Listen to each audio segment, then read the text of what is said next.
Welcome back, ladies and gents. We have episode number 8 of the Competitive Edge podcast. Now, NFL recap. We're going to start off with that. A lot happened in the NFL. Uh, from the Monday night games, Sunday night, and the Thursday night games. It was a great week of football in general, college football as well. We're going to get this started with Browns Jags. Big important game. Two playoff teams. Jags on the cusp of being a number one seed. Not yet though. They do lose this game 31-27 behind a abysmal performance from Trevor Lawrence. 28 for 50, 257, 3 touchdowns, but 3 interceptions. Now, they did have 4 turnovers on the game. Fumble as well. You can't throw 3 interceptions and expect to win a football game. That's just not how the sport works. It doesn't matter if you throw 3 touchdowns with it. You throw 3 interceptions, you give them a chance to go score. Now, granted, it was a very close game, very tight game, won by a field goal. But you can't throw 3 interceptions. Not in the game plan to win. Joe Flacco. Remember that name? I think that guy retired. I haven't heard that name in ages. But he is back.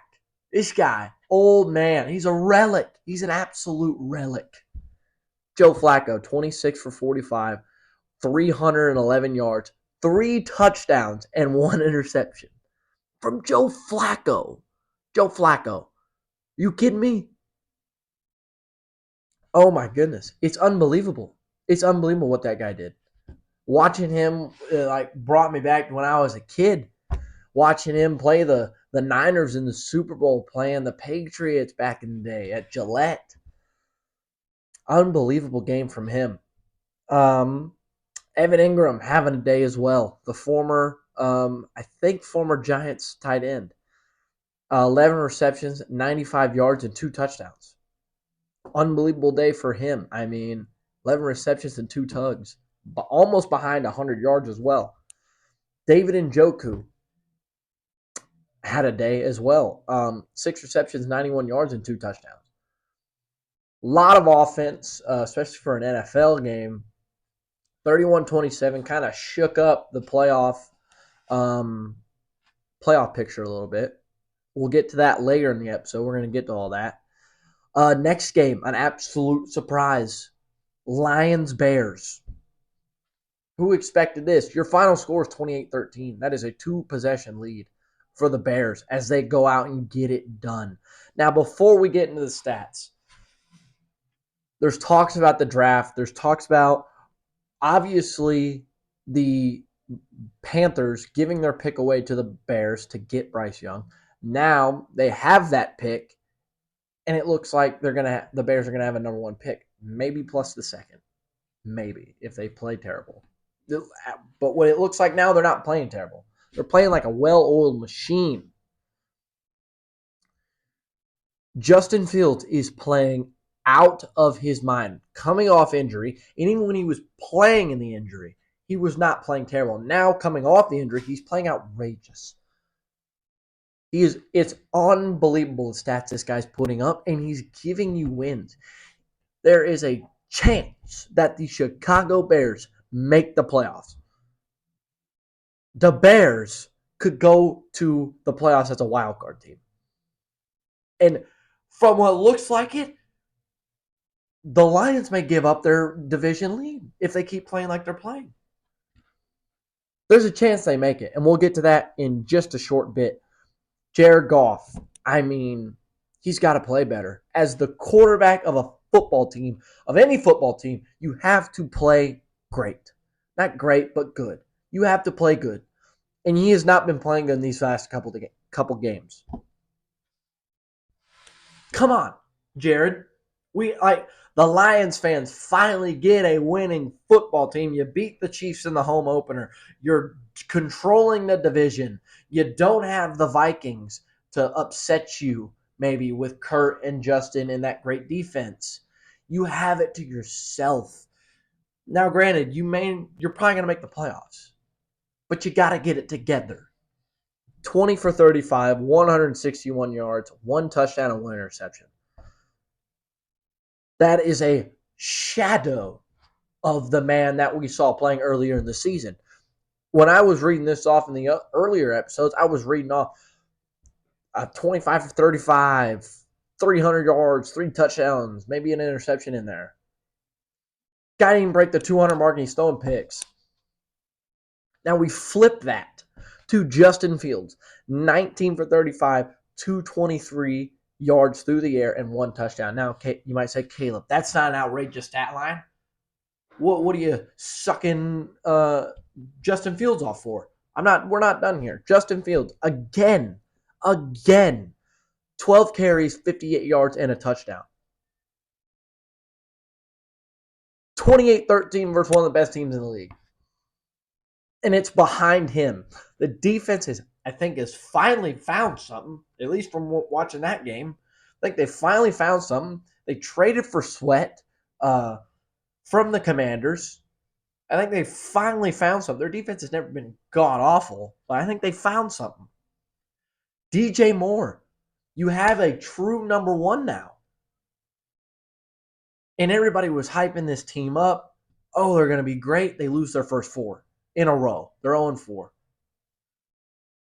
I think they're putting the pieces together. Now, it's not happening like that. But they're going. They're just pushing through, and you're a 5-8 football team. With the NFC looking like it is right now, with the bubble and teams that are on the cusp of making the playoffs, you can absolutely make it. Absolutely make it. And we'll get to that later. Jahmyr Gibbs, the young rookie, having a little bit of a coming out party. Now they're splitting snaps with David Montgomery. 11 carries, 66 yards, and a touchdown. He's been playing great. For a rookie running back, and a lot of rookies don't really play, he's playing awesome. That was a great pick from them in the last draft. DJ Moore, 6 receptions, 68 yards, and a touchdown. I think what the Chicago Bears have been lacking throughout the season is consistency. Being consistently good every Sunday or Thursday, whenever you play, every week. Like I said, you lose 4 games and they won 2. You lose, like the Cowboys last season. You win 4, you lose 2. You win 2, you lose 4. There's got to be a level of consistency here. And I think they're getting to that. Now, I've been seeing a lot of things. It's like, oh, are the Lions falling apart? Is this it for the Lions? Like Pat McAfee said it, ESPN, all these people. Oh, the Lions are done. We're finished. Let's not jump the gun yet, okay? Let's not jump the gun on that. The Lions are still a good football team. They still are. Let's just look at this. They're a 9-4 football team. 9-4. They win that game versus the Bears. They're 10-3, and they have the same record as the Cowboys, the Eagles, and the 49ers.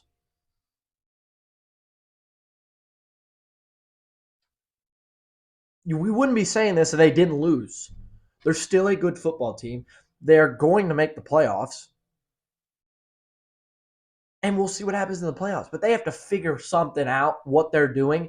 Defense has not been playing as well as it has been. Offense is struggling. Now, let's get to the next game, or actually, next on the list. Like I said, the Bears could make the playoffs, ladies and gentlemen. They got to have a few things happen. The Bears could make the playoffs. Let's go down the list. The Bears' next and last 4 games. Very winnable. At the Browns. You have a backup quarterback, or maybe a third-string quarterback for the Bears. Or not the Bears, the Browns. Very winnable game. Absolutely winnable. Cardinals. At home. You got to win that one. Falcons at home. Once again, that's a bubble team there, the Falcons. You beat them, you may move up a couple. And then the biggest game left on the schedule. The Green Bay Packers at Green Bay. You have to win that game.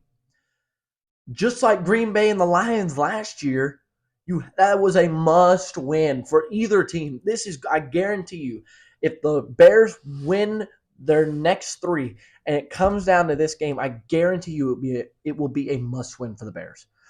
Because you win this game, you are now a 9-8 football team fighting for a playoff spot. Now, you lose a game, you drop one to the Browns, the Cardinals, Falcons, or Green Bay, you're not in. You're done. Season over, you look for the draft. You have to win out. And the way they're playing right now, you absolutely can. They beat the Vikings 12-10, and now they have just beaten the division leader 28-13. It's an absolute possibility that the Bears get in. Now, I'm not going to jump the gun and say they will. We still got 4 weeks to go. Next game, unbelievable, in the 3 o'clock to 3:25 window, whatever it is. I mean, another instant classic from these two teams. They've produced a lot. Chiefs and Bills at Arrowhead. Josh Allen. I mean, there's got to be, once again, consistency. This guy can go out versus the Eagles and throw 333 yards or whatever it was and have a great game and lose. Or he could go out and have a somewhat mediocre game and get a win. He's one of the better quarterbacks in the league. I'm not going to say he's top 5 because he's probably not. He's got to get the turnovers under control. He has to. I think I saw a stat. It was like 8 games in a row with a turnover. That has to stop.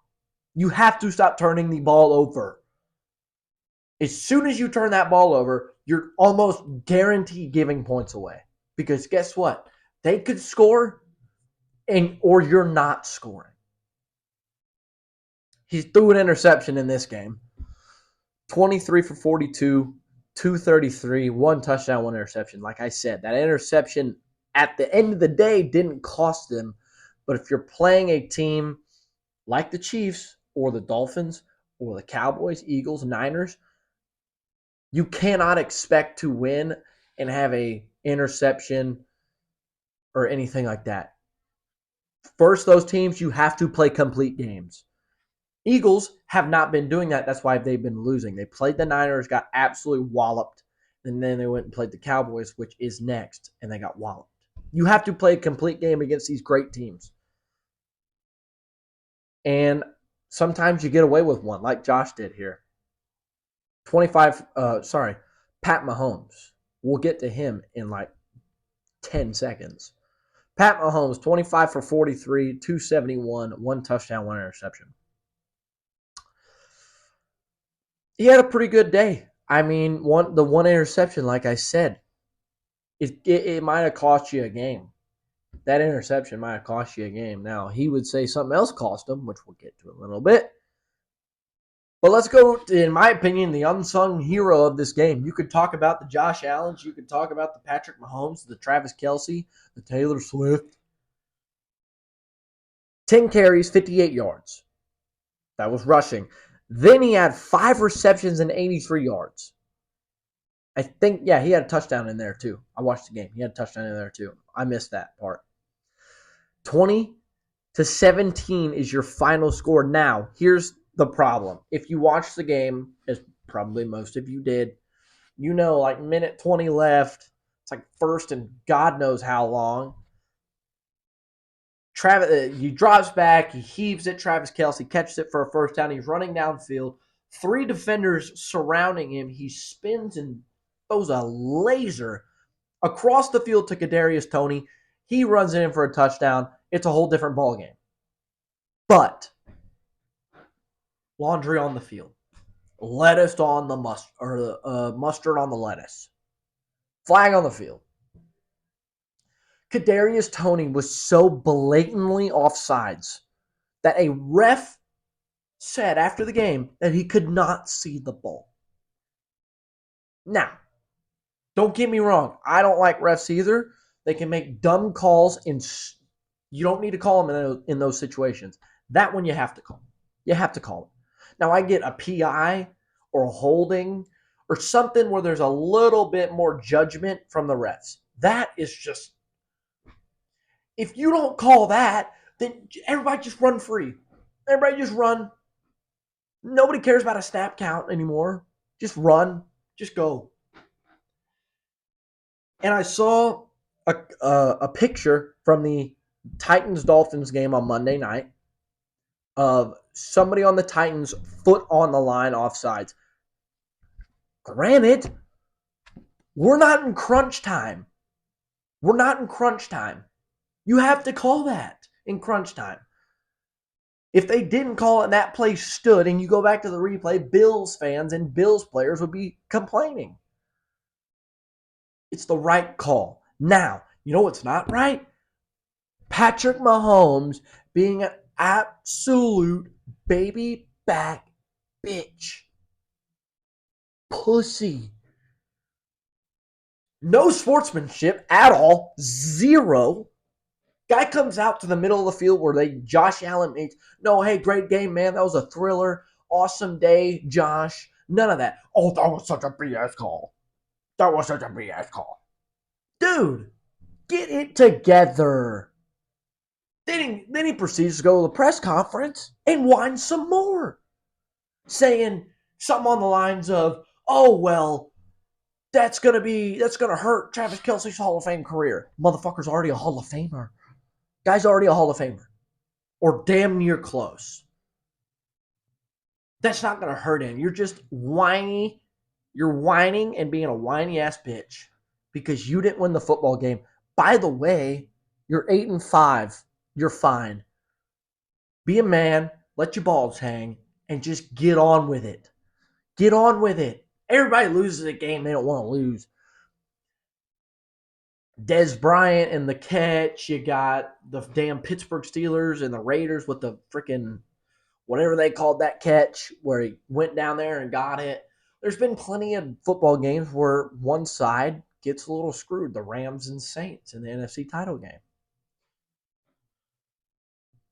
2017 your final score, and it's fucking crazy that Patrick Mahomes is doing that. I didn't think he was that type of guy, but I guess he is.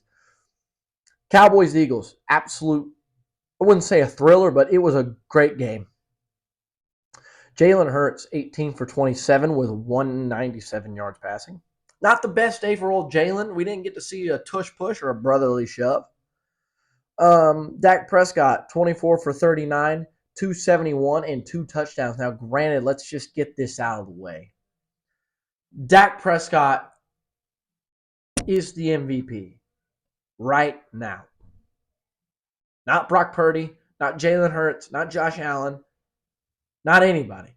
It is him and him alone. He's been putting up, actually, this is an off day. That is an off day for him.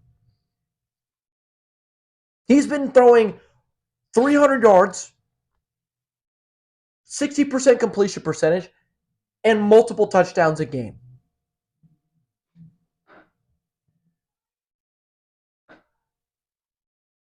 That's an off day for him.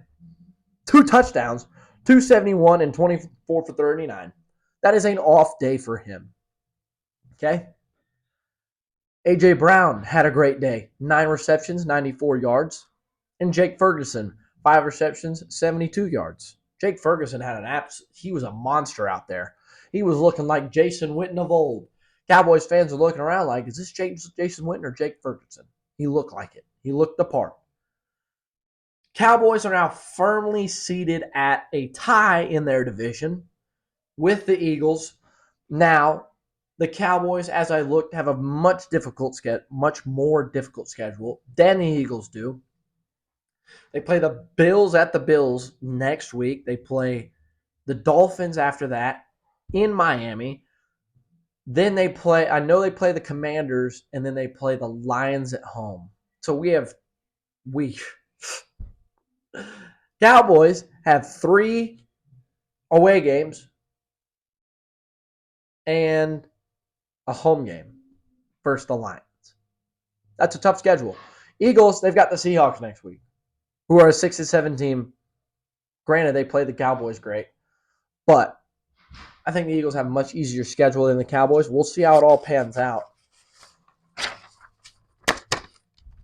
Let's get to the playoff picture. As of this week, as of last games, we have not accounted for any other games. Surprising, actually, to me, is the Ravens are on top. If you would have told me the Ravens were the number one seed going into week 15 of the NFL season, I would have told you you're smoking crack. But here we are. Dolphins at 2. They're 9-4. Not Rams. Ravens are 10-3. Dolphins 9-4. They had that heartbreaker versus the Titans on Monday night. And I think Tyreek got a little banged up in that game as well. Chiefs at 8-5. Jags at 4. So those are your 4 division leaders.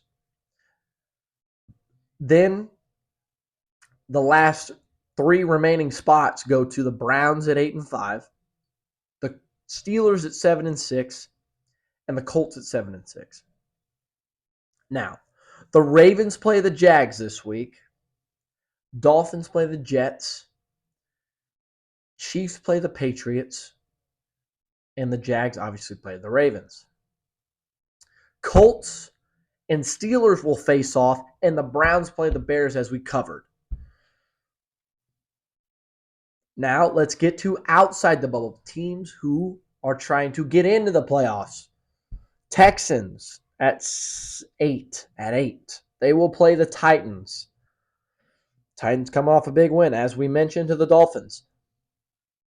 At 9 is the Broncos playing the Lions. At 10 is the Bengals playing the Vikings. And the Bills playing the Cowboys at 7-6. All of those teams at 8, 9, 10, 11 are 7-6. There's more teams below them that have a chance, but kind of ran out of room here. Didn't want to be rattling off 19 names. There's your AFC playoff picture. From what I'm looking at here, and who I think is actually good enough to be a playoff team outside the bubble, I think the Texans are better than the Colts. Not a doubt. I don't think the Steelers are a playoff team. If I had to predict, I think the Browns stay in, honestly. I think the Browns stay in. So I think 5 and above, I think we're good there. I don't think there's going to be any major changes up there. I think for the 6 and 7 slots, I think you're going to see a Texans team get in there at 6, probably. I think they're, actually, CJ Stroud's got a concussion. That could hurt their chances. I still think they're good enough, though. We'll put them at 7, not 6. And at the 6th spot, damn, the Broncos. I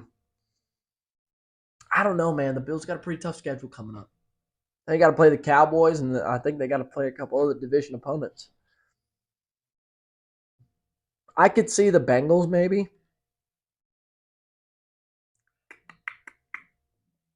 You know what? We're going to put Texans at 7, and we'll throw the Broncos in there. No. Bengals will go in. The entire NFC North will get into the playoffs. Actually, Bengals don't have a quarterback. What am I thinking? Okay. Broncos don't have a quarterback. Texans now don't have a quarterback. Bengals don't have a quarterback. And the Bills are the only team with a quarterback. So I guess I might have to put the Bills in. They're the only one with a quarterback. So we'll put the Bills at 7. They'll have to play the Dolphins, which I think the Dolphins will kill them.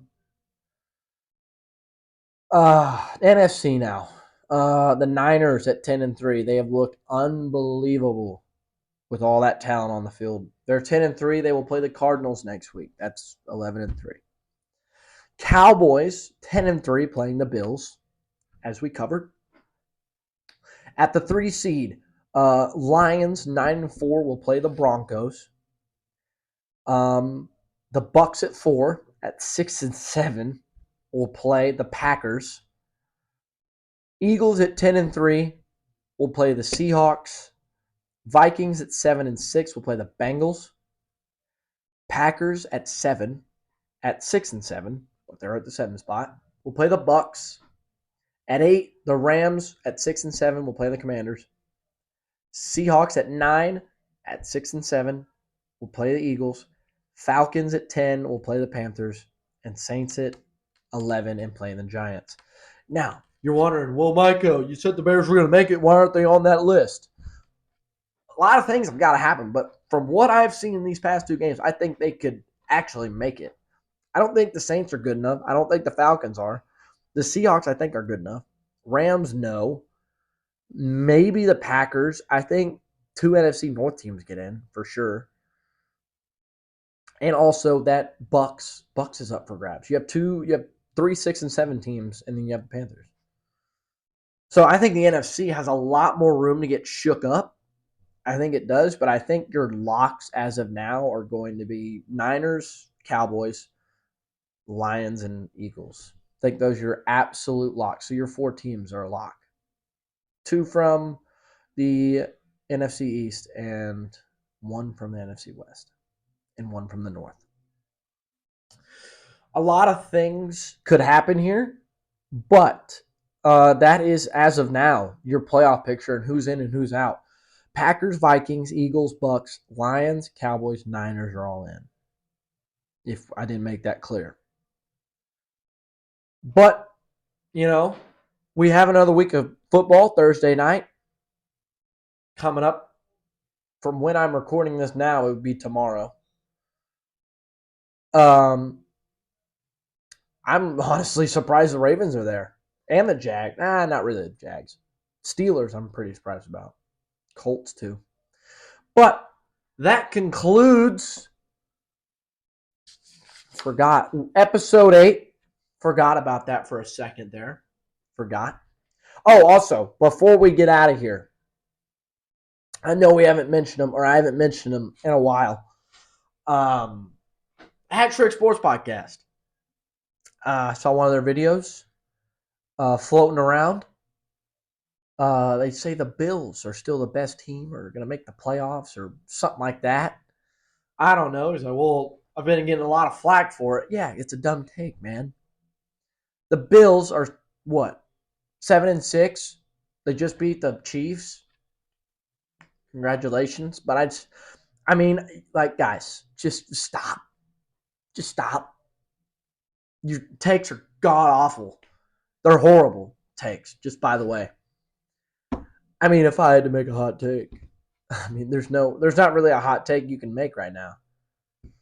Other than the fact that I don't think a lot of people think Dak is an MVP candidate. But, guys, Bills are not making the playoffs. I will stand by that. They're not the best team in the AFC. Not even talent-wise. If we're going on talent and who's better than who on paper, the Ravens, the Dolphins, the Chiefs. Shit, even the damn Texans, I think. I think the Texans are a very good sleeper team with CJ. Without, they kind of suck. But, guys, just get over it. Bills suck. That's how we're going to end this one. I'll see y'all in episode 9.